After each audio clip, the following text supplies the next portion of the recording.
Well,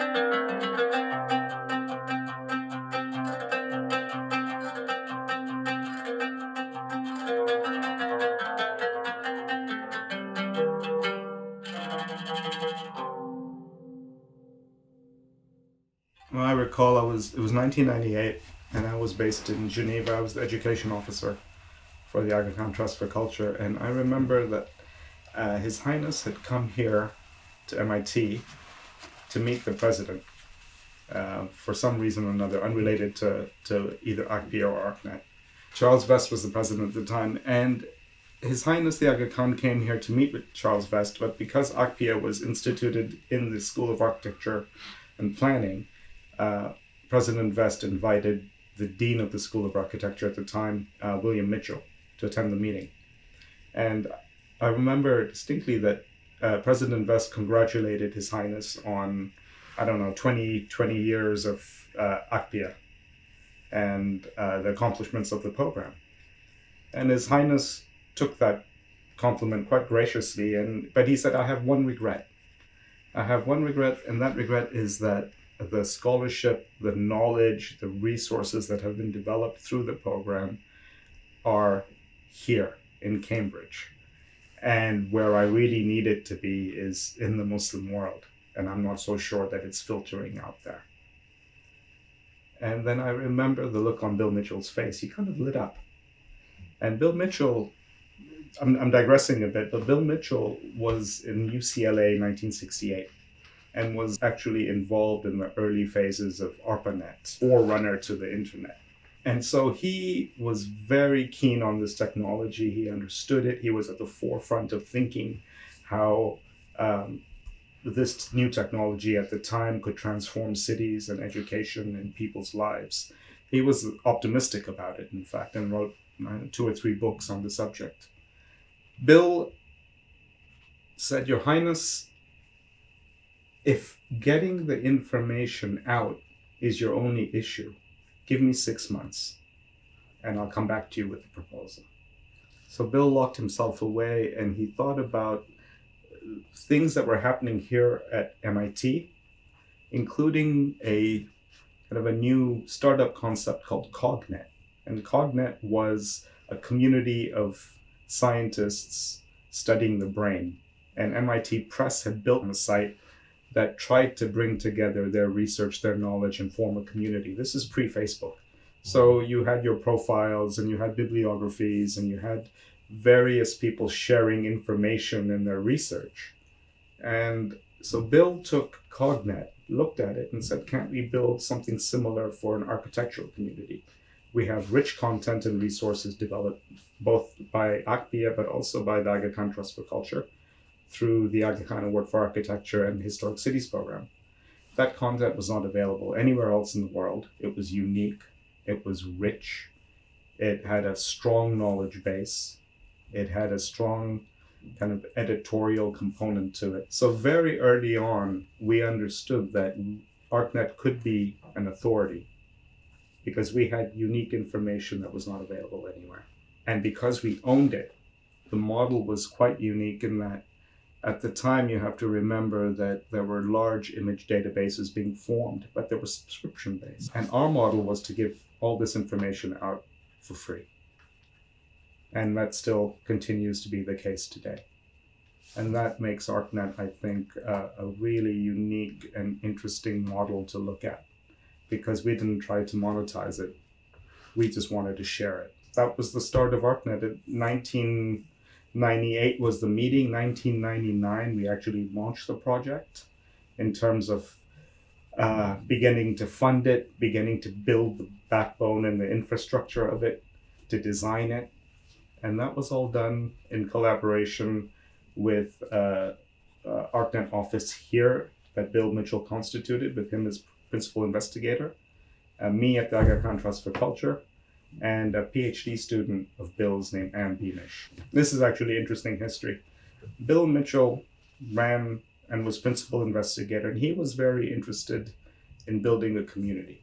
So Archnet, in the very early stages, had user login and registration. You put your profile up. You had a presence as yourself in this growing community of users. And in the beginning, I think we were all quite seduced by this idea. It was very new. And then you had the rise of Facebook and other MySpace and other sites that were building community as well with far greater resources than we had. You also at that time had this local sites, for instance, in Turkey and in Egypt and various other places across the Muslim world popping up specific to bringing groups of architecture students together in local languages, in their native languages, not in English. And Archnet still today is solely in English. And so there were two groups beginning to form. The thinking on the trust side is we're spending a lot of resources trying to build a community. When all of our analytics showed that people were coming to the site, using it, taking information, but leaving. They weren't participating in any meaningful way in community building. And we had spent, over 10 years trying to build community with a lot of funds.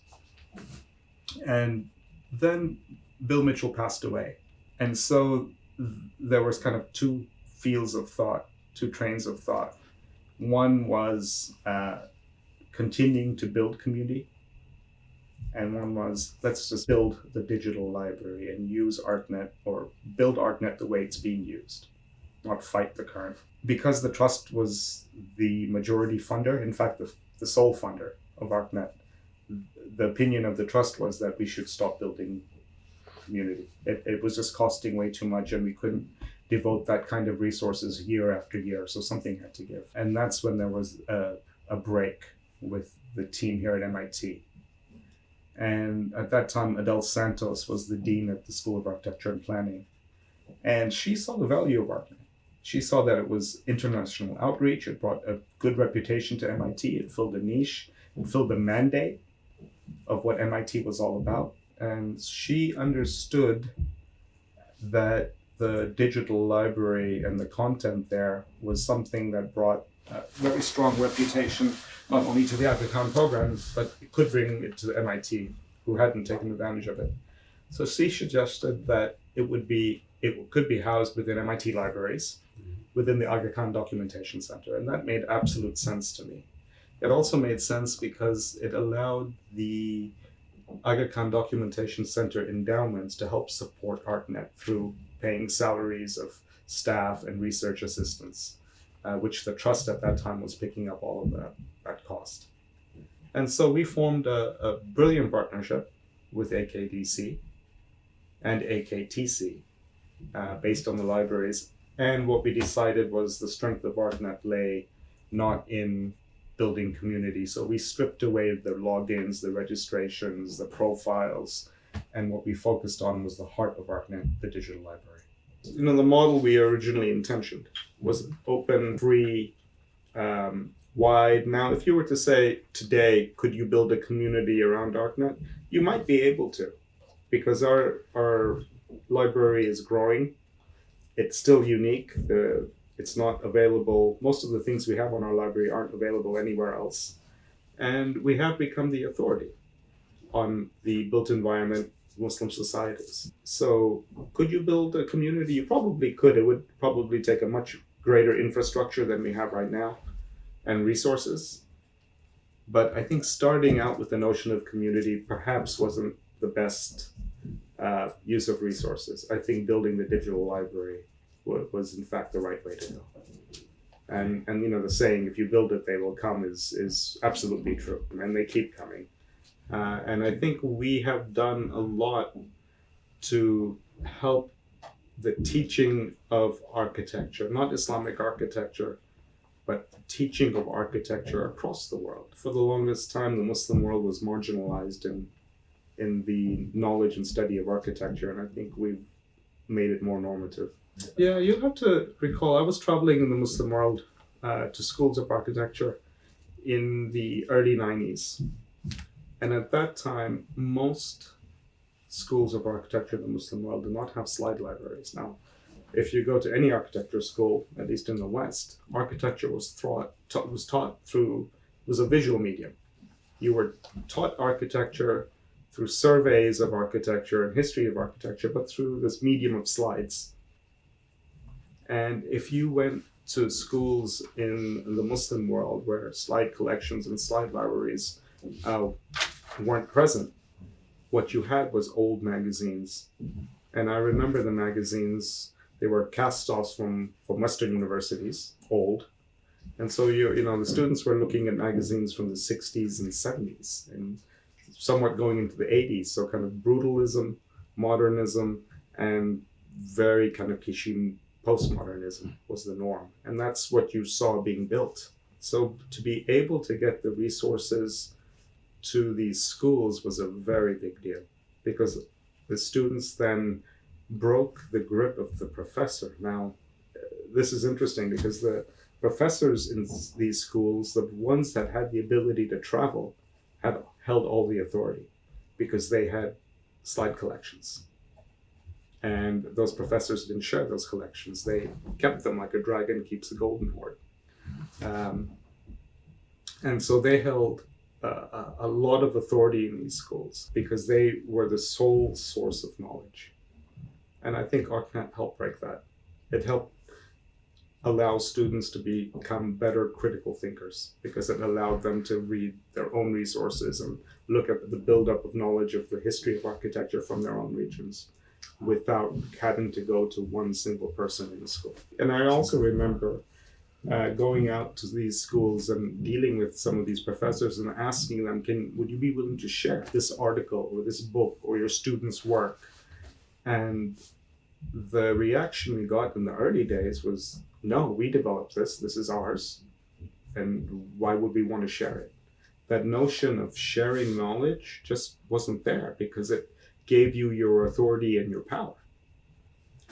And now, those same people are coming to Archnet. I mean, we are overwhelmed with people coming to us with, can you put this up? Can you put that up? We don't go out anymore asking for resources. People come to us. And I think that's been a big change. I think we were at the forefront of it. And I think that's really primarily due to Bill Mitchell and the vision he had.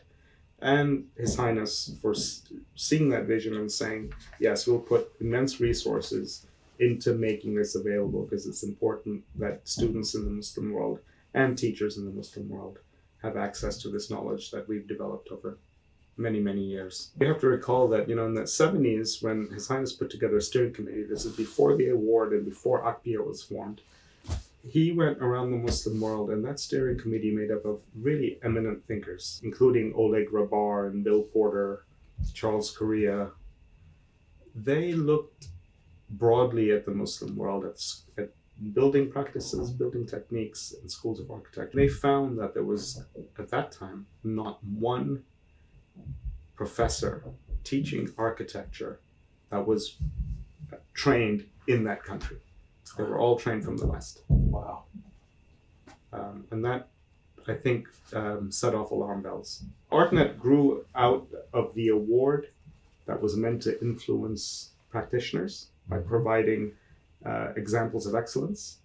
It grew out of ACPIA, which was there to teach the next generation of professors and students. And combined, those two knowledge bases produced a lot of outputs. And so Archnet is a result of the marriage of those two, trying to get those outputs out much wider. And that's our mandate today still. Our mandate has not changed. Well, a lot of it was new. So the challenges were that, we weren't trying to copy anything. We were at the forefront of designing it. And I certainly didn't have a technology background. And Beamish was a planner and an architect. But she was looking at community building, so she did have some background, and we relied a lot on Bill to provide the vision. But we didn't do much. We didn't know that much about the Muslim world at the time and what their needs were. So we did a large survey. Bill and I went on the road for I don't know how many trips we did together over the course of 2 years to learn about the needs of the schools, what they wanted.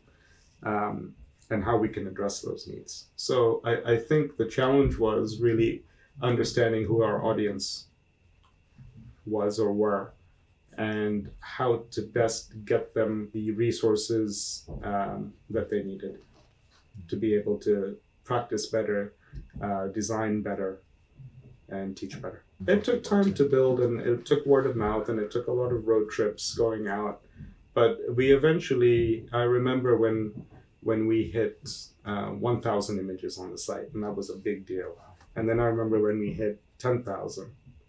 And then I remember when we hit 50,000. And I remember when we hit 100,000. So, I mean, each of these milestones were big deals. And now I can't tell you the exact number, but we've got a significant digital library. I think it's unmatched, not just on the Muslim world. I think I'm talking about architecture more broadly.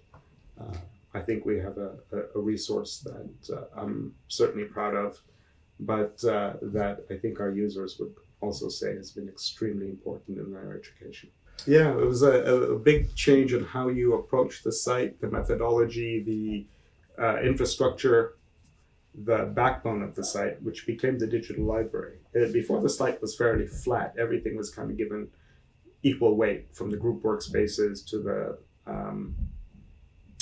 forum to the library. Everything was kind of flat. And we said, no, let's put the digital library front and center. So we became very much oriented around a database and search. And that was a challenge because we had to change our thinking as well. For 10 years, we were moving in one direction. We learned from that, and then we decided to start all over again, based on what our users were telling us, what the analytics were telling us, and from our own field trips out into the world. So yeah, the biggest challenges was just coming up to speed with the technology, the new technology, and understanding how you could best use that to serve your mandate. Yeah, I still see it as I want to grow to be the authority. I want people to come to Archnet to say, what has Archnet done and how can we learn from that? How can we build on what they've done? So to get other startups and other educational tools to be built on what Archnet has already provided, to share that more widely. So, just like people go to the Getty to say, okay, what's best practice in terms of documentation, data collection, data input, and other sites like the Getty, where people go and say, okay, this is the way the Getty's doing it. That's best practice. That's the way we're going to do it. I want Archnet to be that.